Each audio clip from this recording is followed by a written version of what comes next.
Rapporteur général de la commission. Nous abordons la discussion générale. Nous allons écouter Madame Stéphanie Do pour La République en marche. Je vous rappelle que c'est 5 minutes par orateur.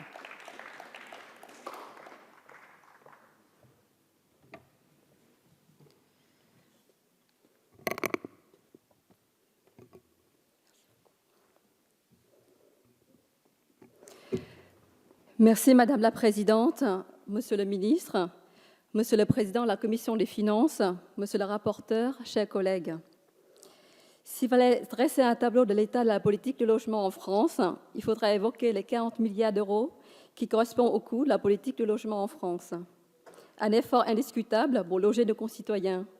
Mais en même temps, il faudrait mentionner l'augmentation continue du budget des ménages consacré au logement, qui pèse particulièrement sur les classes moyennes et les plus modestes. En même temps, nous parlerions des zones tendues, notamment en Île-de-France, dans lesquelles les ménages ne parviennent plus à trouver un logement à proximité des zones d'emploi. En même temps, nous évoquerons enfin les 4 millions de mal logés, les 143 000 personnes sans domicile, tous les franciliens qui sont contraints d'attendre entre 2 à 8 ans pour obtenir un logement social et la moitié des personnes sous le seuil de pauvreté qui n'accèdent pas au logement social. Comment expliquer ce qui entrave la production de logements sociaux ? Avec la stratégie de logement entamée à l'automne 2017 par le gouvernement, qui se poursuit avec la loi Elan, nous avons déjà commencé à mettre en place les dispositifs législatifs et réglementaires nécessaires à la relance de la production de logements. Jusqu'à présent, la production de logements sociaux s'est faite de manière très approximative, sans visibilité sur la réalisation des objectifs. En effet, le gouvernement utilisait comme indicateur le nombre d'agréments, alors que celui-ci n'indique pas la mise en service effective des logements sociaux. À cet égard, cette proposition invite le gouvernement à prendre comme indicateur la mise en service de logements sociaux. Il s'agit pour le gouvernement d'avoir une vision globale sur la production de logements sociaux en tenant compte à la fois de la production neuve et des opérations de réhabilitation, des conventionnements ainsi que des modes de financement.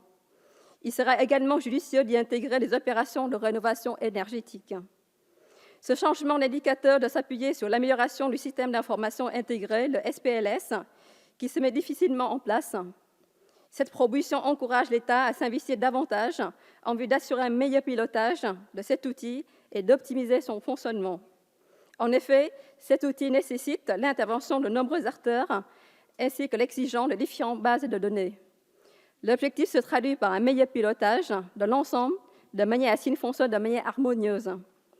Par conséquent, il est impératif que les acteurs concernés soient en mesure d'alimenter de manière exhaustive le système d'information et que pour cela, ils s'organisent de manière adéquate. Ainsi, un travail de concertation doit s'élaborer entre différents acteurs clés sous le pilotage de l'État, de manière à définir et à établir les indicateurs de suivi nécessaires au contrôle de la politique de production de logements sociaux. Par suite, la transparence de ces systèmes d'information conduira à la concrétisation des objectifs en matière de production de logements sociaux. C'est la raison pour laquelle je tiens à défendre cette proposition de résolution et vous invite, mes chers collègues, au nom du groupe de La République en marche, à voter en faveur d'un meilleur pilotage de la production de logements sociaux. Merci. Merci Madame.